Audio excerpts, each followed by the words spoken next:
Today we once again cover another cruise line that's one of my favorites, Pullmantur, a line that despite being relatively small, was growing and was very promising, especially because Royal Caribbean basically gave them a free ticket to win card, until the pandemic ended all of that. It was one of the largest cruise lines to go bankrupt, and one that didn't even start out as a cruise line. So, let's take a deeper dive into Pullmantur Cruises.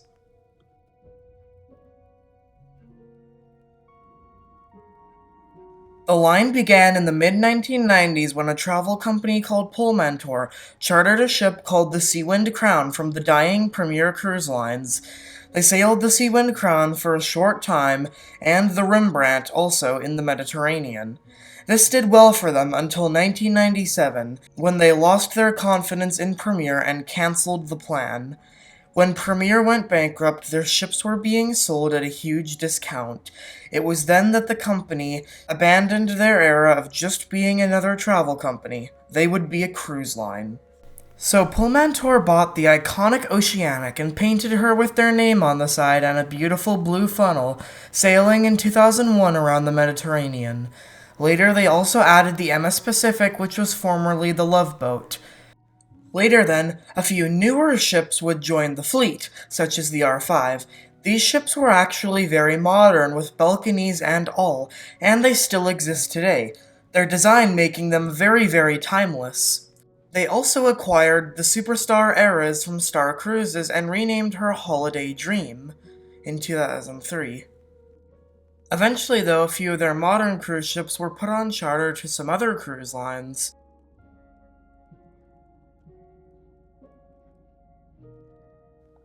The line was indeed very promising, and in 2006, Royal Caribbean noticed this. They announced later in that year that they would buy Pullmantur Cruises for 440 million euros, which is 644 million Canadian dollars. Royal Caribbean was the second largest cruise line. This meant that the ships, which were too old for the Royal Caribbean fleet, would now become Pullmantur ships. Then those modern ships I talked about were sold away for new ships, while the Oceanic II and Zenith joined the fleet. But the Oceanic II, after less than a year, was sold to Scholarship, a program by Royal Caribbean which I could not find much on, but it was basically like an early version of Semester at Sea. And the next year, it was also rumored the line would soon build some of their own ships. Then, most of their older ships, like the first Oceanic and the Pacific, were sold in 2008. Also in 2007, the line started a subsidiary called Croisière de France, which was a French cruise line that basically focused on French cruises around the Bay of Biscay and mostly the Mediterranean. It was mildly successful, and so basically, Royal Caribbean had a subsidiary, but Pullmantur also had a subsidiary, making Croisière de France a subsidiary of a subsidiary. Also in 2008, the line received the MS Sovereign, which may have been an old cruise ship at the time, but compared to what they had before, it was a massive step up, and they barely needed to pay anything for it because they were a subsidiary of Royal Caribbean. She was a revolutionary cruise ship, which now became their flagship. They began cruises in 2010 with destinations to the Caribbean and Brazil, which is where a lot of Spanish-speaking people were, so that they could capitalize on that market. People praised the crew, price, and quality, and the fact that it was all-inclusive. Even though their ships were older, they were well taken care of, and in 2012, they rebranded their livery to what I think is my favorite cruise ship livery ever. Oh, they also had an airline that I didn't mention until now, but yeah, their livery was also pretty nice on the airline.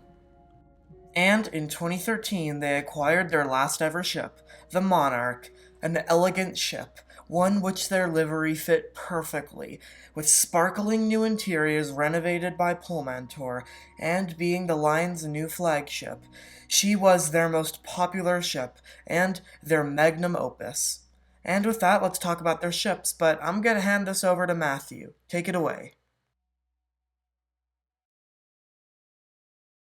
Thank you, Ocean Channel. Hello, my name is Matthew S. Richards, and you can find me on YouTube under the same title, my name. The vision for my channel is to bring back the golden age of ocean travel through immersive, it's like I'm really there, viewing experiences. I have a number of different series, including Great Ships of Cinema, where I review TV, movies, and all different forms of media that feature the great ocean liners we all know and love, and some we don't know. While my Queen Mary series delves into detailed accounts of her past, present, and future hopes of restoring the ship back to her former glory. I live very close to the ship, so I'm on board very often to discuss all the topics presented. The SS Seawind Crown was originally a classic and fine-lined ocean liner built in 1961. Gone were the days of heavy rivets. By the time this ship came into service, welding was the preferred method, and she is a fine example of this modern method still used today. The Seawind Crown has the perfect medley of classic features found on an ocean liner, like a long, stately bow and subsequent promenades, while giving a chic modern construction method reflected in cruise ships constructed today. At the time, she was the largest passenger ship built for the Portuguese merchant marine. Even at the time, she was known to have the perfect combination of Italian and Scandinavian design features. At this time, she was known as the Infante Dom Henrique. She, like famous, though even older liners like the Queen Mary and Queen Elizabeth, faced the inevitable jet age that halted her service as a passenger ferry. Then came the fuel shortage and the independence for the colonies in 1974, closing African passenger ship service. Things had to change, and for a long time, between 1977 and 1986, she became a workers' accommodation ship for workers at the port of Sines in Portugal. $10 million was spent to refit her into a hotel, but plans fell through. She was rescued by a Lisbon-based Greek shipping magnate in 1986 and sailed as the Vasco da Gama. By the time Pullmantur took the reins in 1996, she was named Seawind Crown by Seawind Cruise Line, expanding her cruise itinerary to the Caribbean and Mexico. She was successful enough with these ports for Pullmantur to have no problem operating her, jumping on the chance to acquire her quite quickly. But because of financial trouble, not being able to acquire their back pay from the ship's liquidators, Pullmantur's crew lived aboard for the next 6 months, hoping to raise the funds to put her back into service. But in 2002, the Seawind Crown, once the pride of Portugal with beautiful hybrid design features, was laid up as a dead ship, sealed for no one to enjoy her splendor, and removed from her berth to make room for an oil tanker facility. This beautiful liner was sent to Mumbai and finally scrapped in 2004. Perhaps the oldest ship to grace Pullmantur was the Oceanic, originally operated by the historic Holmes Line that restated famous Pacific Coast liners out of Los Angeles, like the Atlantic, originally named Malolo, when operated under the famed Matson Line.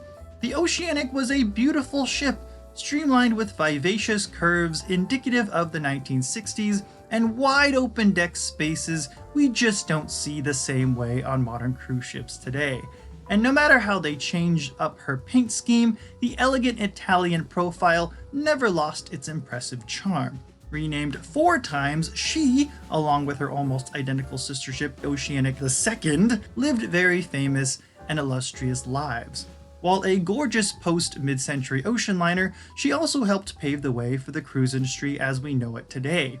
From 1985 to 2000, Premier Cruises painted her a bold red with the playful name Big Red Boat 1 and reached the family market, something not quite done, certainly not on such a scale, in the cruise market before.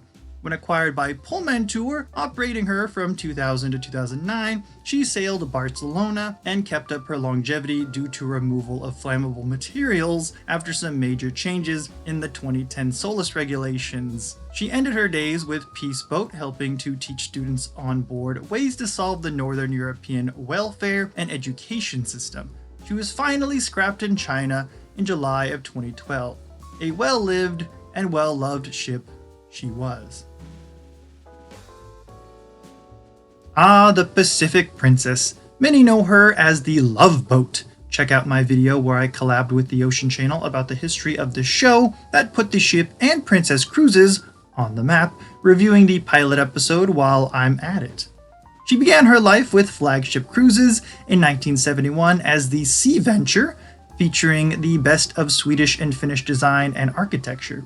P&O and Princess Cruises quickly bought out this line in 1975, where she was crowned with the title Pacific Princess, along with her twin sister ship, the Island Princess. Right time, right place would turn this ship and her sister into celebrities when the ABC television network sought a cruise line to accommodate the setting and branding of their new experimental show about love on the high seas. Not only was it very successful, but it also kept the ship part of Princess for 27 strong years, before being given over to Pullmantur from 2002 to 2008, where she was equally as successful as the Pacific.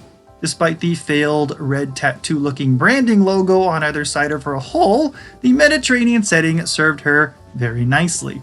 She's a ship that aged well and didn't have too many alterations throughout her career because of her reputation and solid design layout. She's one of the few cruise ships that were actually considered to be preserved as a permanent hotel and museum because of such a famous and celebrated reputation. While her sister ship, the Island Princess, lasted quite a bit longer with Discovery Cruises, the Pacific Princess remains the icon of the Love Boat and remembered fondly by fans and well-wishers alike. The Blue Sapphire was first known in 1981 as the Europa, and she was unmistakably a German-built Hapag-Lloyd ship, and very much a product of its time, with a boxy superstructure resembling more of a ferry than a cruise ship, though from the front there is a certain charm to the sweeping Disney Magic-esque facade, with a rounded observation lounge above the bridge that was indicative of the time she was built. She was built with the intentions of replacing the original Kungsholm, and in my humble opinion, it's kind of a sad comparison with no contest. Not all progress is good progress. One advantage of her boxy interior design layout included higher than average ceilings to put some gusto into the cruising experience. She had some state-of-the-art features like prefabricated everything, including staterooms and public rooms alike, which is the norm in cruise ship design today. This ship was handed over to different cruise lines many times, hosting no less than 7 different names. Another Europa would replace her, providing her another life with Star Cruises in 1999. She was only operated as the Holiday Dream by Pullmantur for a rather forgettable 5 years, from 2004 to 2008, cruising primarily in the Caribbean. This was around the time Royal Caribbean acquired Pullmantur, who thought it better to make her part of their experimental French market, Croisière de France. So one could say she stayed within the Pullmantur family for a slightly more memorable 8-year run, as she remained with Croisière de France as the Bleu de France from 2008 to 2011. She was last refurbished in 2015 with many comforting and stylish updates to her interior spaces. In 2019, she was purchased by Turkey's largest travel agency and tour operator, Annex Tours, and they have kept the ship up beautifully. The ship's 2023 itinerary included Turkish, European, and South American cruises. The ship is still going strong and with one of the most long-running careers that Pullmantur has had its hands on for such a short period of time.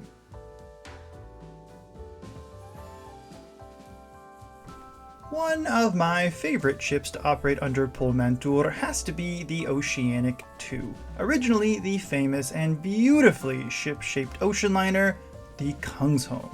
This glorious ship began her life in 1966 and was simply delightful in visual beauty and simplicity. Unlike many ships of her time, the Kungsholm could easily be mistaken for a classic liner from the 1930s, if not for a certain amount of very distinct 1960s features, like her welded hull plating rather than riveted, the slim cruiser stern and swan's neck bow, oh yeah, and of course the uniquely shaped and angled smokestacks. She really was the best of vintage meets modern. I could easily see her and the 1938 Queen Elizabeth being best friends, with a mentor meets starlet relationship. The ship had the latest and greatest of sleek modern interiors. A two-class ship in her early transatlantic passenger service, I would be just as happy in either class. I especially love the Italian-esque pool decor aft. I could easily mistake the ship for an Italian liner rather than a Swedish-American liner, if I want to be perfectly honest.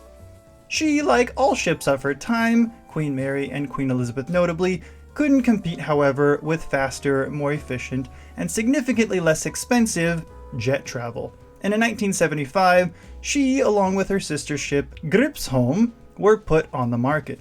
And for the rest of her career, the Kungsholm would sport 7 different names under no less than 11 operators. She had a fantastic run with the likes of P&O Princess from 2000 to 2002, but perhaps one of the least memorable was with Pullmantur, for arguably the shortest operating time with Pullmantur between 2007 and 2008, around the time Royal Caribbean took ownership of this small Spanish cruise line. During this short run, she was given the name Oceanic 2, not to be confused with the Big Red Boat 2. By this time, her exterior looks significantly different from her original 1966 livery, with some added decking forward, compensating perhaps for the removal of the forward funnel. This is another rare case of a ship being considered for conversion as a permanent hotel and museum in Sweden, considered between 2010 all the way up to her scrapping in May of 2016. But like most Lycan ventures, this fell through. After a good long life, the Kungsholm had reached her end in Elang, India. The debuted in 1989 Empress of the Seas was kind of an unappreciated member of the Royal Caribbean Cruise Line family, overshadowed by the beautiful breakthrough Sovereign-class ships ordered about the same time. The originally named Nordic Empress was acquired from Admiral Cruises.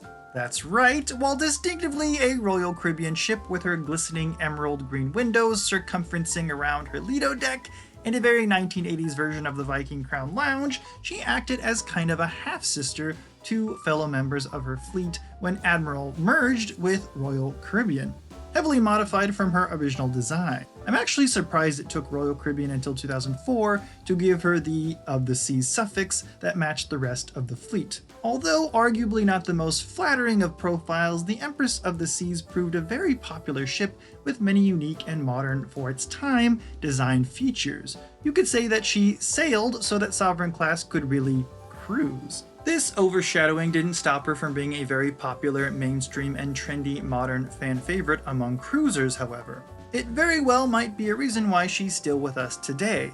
The ship operated mainly short 3 to 4 day cruises in Puerto Rico.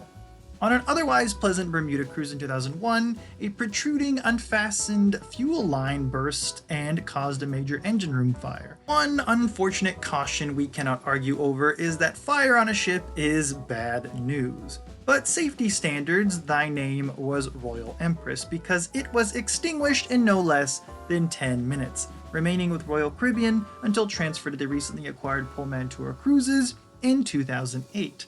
But talk about keeping up with the times, she returned back to Royal Caribbean in 2016 and remained until 2020. Instead of being scrapped, she was acquired in December 2020 by the Indian cruise line Cordelia Cruises, I hope I pronounced that right, where she has been cruising strong. A strange poetic sort of justice when considering the more substantial Sovereign class ships are essentially wiped out at this point. The Sovereign of the Seas was a transformative ship in the Royal Caribbean fleet. For the first experience on what made the Sovereign class great, check out my video celebrating the legacy of these beautiful ships with many great stories to tell. The Sovereign of the Seas was the first of 3 almost identical ships that helped change Royal Caribbean and the cruise industry forever. A unique futuristic appearance with the pearliest of light paint jobs, all that in my opinion aged really well despite the lifeboats well above the superstructure. The Sovereign of the Seas shared the name with 2 other ships, including the mighty Royal Navy warship from 1637 and the other a swift 1853 clipper ship built by Canadian ship designer Donald Mackay. All three of the Sovereign-class ships were built on special order at the Chantiers de l'Atlantique shipyard in Saint-Nazaire, France, the exact same place the Normandy of 1935 and later the Queen Mary II of 2004 were constructed. You'll notice they all share similarities in their designs as well. She was launched by Rosalind Carter, the wife of former US President Jimmy Carter. The Sovereign was also featured on a 2004 Travel Channel miniseries where they completely updated her, which included adding balconies, much needed at the time. When new Royal Caribbean ships enter the fleet, the Sovereign of the Seas got transferred to Pullmantur and lived a beautiful life with the cruise line. She was even featured in the 2015 Bollywood film Dil de Dakni Du, or Let the Heart Beat, and the 2018 Spanish film Yucatan, produced by Telecino Cinema. Pullmantur did an amazing job transforming the interiors of both Sovereign and Monarch. It's no wonder they were both magnets for filming locations. Both she and Monarch were victims of the 2020 pandemic. Both made iconic when they and three fantasy-class Carnival ships were simultaneously dragged to the scrap-torn beaches of Aliaga, Turkey, prematurely, might I enforce. They were also symbols of the end of Pullmantur. For more on these ships, check out my Sovereign-class saga video, which you can find on my channel and in the description of this video. Thank you, Ocean Channel. Following the Sovereign was the middle child of the three Sovereign-class Royal Caribbean ships, the Monarch of the Sea, debuted directly after the Sovereign in 1991. This ship was slightly modified and improved from her counterpart in a number of ways. This included an entire deck dedicated to balcony cabins, something fairly new to cruising and quite the innovation. Instead of an outdoor observation viewing platform, they instead extended this forward section to include a specialty restaurant known as Jade Sushi for a while. She was launched by one of my favorite Golden Age of Hollywood actresses, Lauren Bacall, who worked alongside and wound up marrying famed film noir star Humphrey Bogart. The Monarch is very special to me, as I saw the ship frequently in the port of Los Angeles back in the early thousands when she did 3 to 4 night Baja Mexico cruises. The Monarch had a number of wild things happen to her. On December 15, 1998, for example, she grazed a reef on her way out of St. Martin. She would have sunk right then and there, but because of proper watertight door configurations, she was able to stay afloat and spent some quality time in dry dock for repair work, as you would imagine. In August 2005, a hydrogen sulfide gas leak killed 3 crew members and injured 19. A sad amount of tragedy happened aboard throughout her life, as we see, but she was a victor in the end. While her sister ship Sovereign was transferred to Pullmantur in 2008, Monarch still had a good few years left with her namesake line. But after 22 years, in April 2013, she too would become a beautiful product of Pullmantur. And what a legacy she left in her second life. They did an incredible job of modernizing her while keeping the integrity of her original design and layout intact. On the onslaught of the notorious 2020 pandemic, she, along with her sister Sovereign, was sold for scrap in Aliaga, Turkey, also spelling the end of Pullmantur altogether. It was a sad sight, as they both still had a number of years left on them. And who knows how long Pullmantur itself would have lasted if it didn't have a chance at expanding and remaining with us today, making their mark in the 2020s. The MS Tropicale was a very unique Carnival Cruise Line fun ship. She was one of the first namesake ships in the Carnival fleet and experimental in her design.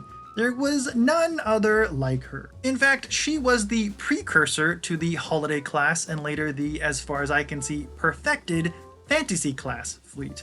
Entering service in 1982 and serving Carnival for nearly 20 years, she transferred to Costa and P&O Cruises Australia before landing her role with Pullmantur the same year Sovereign did in 2008. Between 2008 to 2012, she was called Ocean Dream. During this time, she experienced an extensive refit in Singapore. A 2009 swine flu outbreak interrupted her Central and Southern American cruises, however.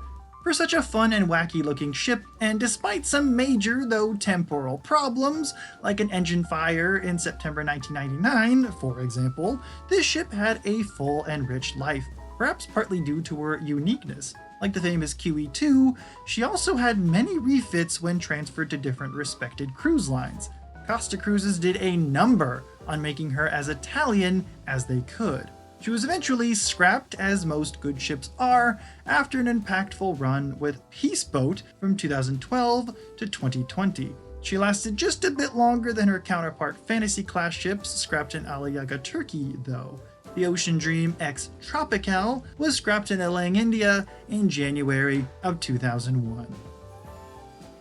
For a ship that could easily be mistaken for a ferry at first sight, certainly, the SS Skywonder sure led a full life under 4 different cruise lines, and all of them of certain prominence, boasting 6 different names. You wouldn't readily think ferry looking at the interiors, however. The forward observation lounge boasted large, light-filling windows that only complemented its spacious, full-width splendor. And that really describes the interiors of this splendid and splendidly comfortable ship well. She was first known as Fair Sky in 1984, a very experimental time for cruise ship design. But Sitmar was a line that knew classic luxury, and her outer decks boasted design layouts and elements that ocean liners of the past did, while her interior showcased the latest in chic modern luxury. She spent some wonderfully successful years with P&O Cruises Australia and Princess before spending 5 years of her life with Pullmantur. From 2006 to 2010, Pacific Sky, the ship's name under P&O Australia, became Sky Wonder under Pullmantur and sailed the Mediterranean.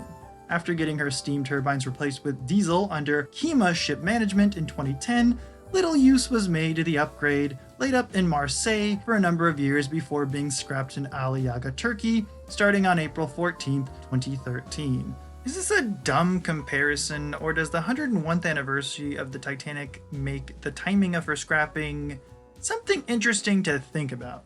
Anyone? Anyone? I'm just saying. The MV Horizon had 7 different names during her years of service from 1990 to 2022. She began her life with Celebrity Cruises and was quite the sweetheart of the line, as she was the first cruise ship to enter service under the Celebrity name. She was christened by Murto Chandris himself, owner of Chandris Cruises, whom the line was originally named after.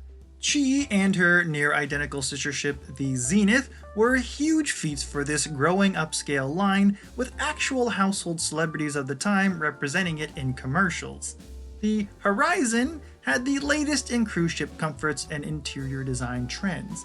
The general theming, appropriately enough according to the ship's name and exterior design, appeared to be named after, with subtle subtext to the great beyond and outer space, like the Palladium Show Lounge and the Zodiac Club. According to some old cruise critic reviews, the Horizon was a little superior to her younger sister Zenith, as it is said some of the spaces aboard were a little larger and provided more amenities, like the heated Thea La Sasaya spa pool aft. Once the Millennium entered service in 2001, Horizon was transferred in early 2005 to Island Cruises, where she was renamed the Island Star. After running South American cruises, she was transferred back to Royal Caribbean, which purchased Celebrity in 2001 and turned over to Pullmantur, this time as the Pacific Dream. Although she was stripped of her signature Celebrity color scheme, the beautiful boxy stacked profile still held up well, in my opinion, even if the red funnel was a little much for my eyes. In 2010, she was given back to her original name, as she and Zenith were reunited together with Pullmantur. Though, for a brief time, when Royal Caribbean attempted a French line simply called Croisière de France for the French market, returned to Pullmantur in 2016 until her final days, where, due to the 2020 COVID-19 pandemic, she was finally scrapped in Aliaga, Turkey in 2022. Pullmantur did a beautiful job sympathetically updating the ship's interiors, and this goes for all ships of the line, certainly after 2016. What made the Zenith unique from her sister ship Horizon was in her interior design, inspired by contemporary European ports of the time, as seen in spaces like Harry's Tavern and the Rendezvous Lounge. Like her pioneering sister ship, the Zenith, too had impressive city-like stacked decks that complemented the New York skyline beautifully when she called it her home port.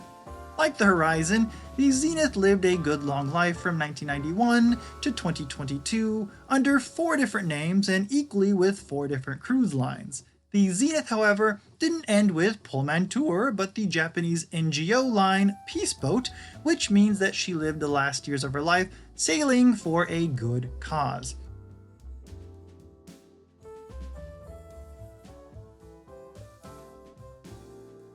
The San Francisco Chronicle described it as a floating university of sorts, with vision to help the world find solutions for human rights, environmental protection, and international peace and sustainability in the areas of environmental and economic development.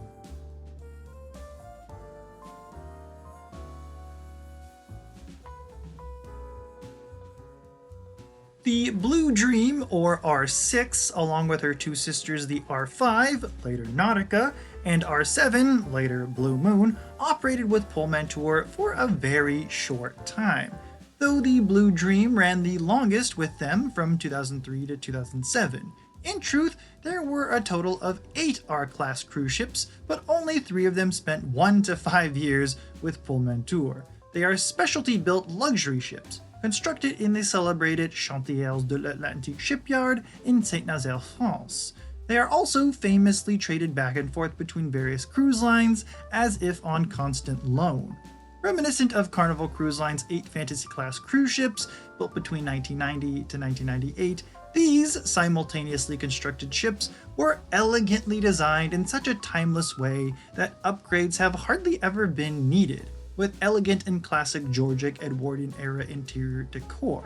They began their life with Renaissance Cruises, founded in 1989. Perhaps due to the September 11 World Trade Center attacks in 2001, however, which really hurt the travel industry overall, by the way, this clever cruise line went under.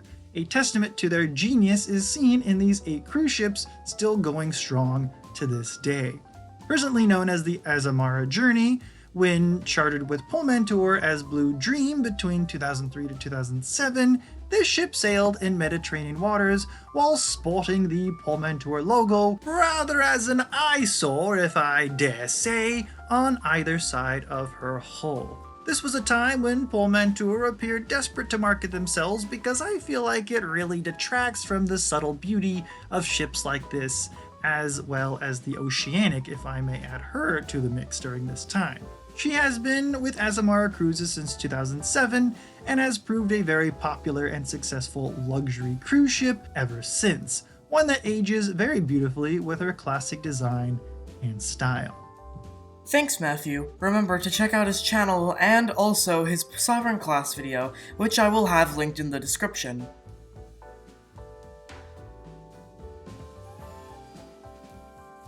Anyways, the line was expected to perform well, but it never went as well as you'd expect. The line brought all of their ships back to the Mediterranean after an economic situation in Brazil that caused their routes there to be uneconomical.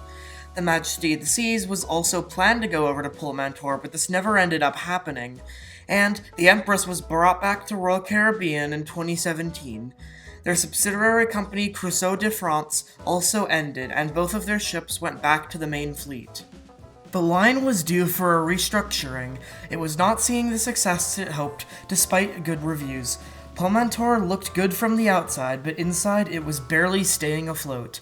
Royal Caribbean saw this and did not want to be responsible for this shell of a company.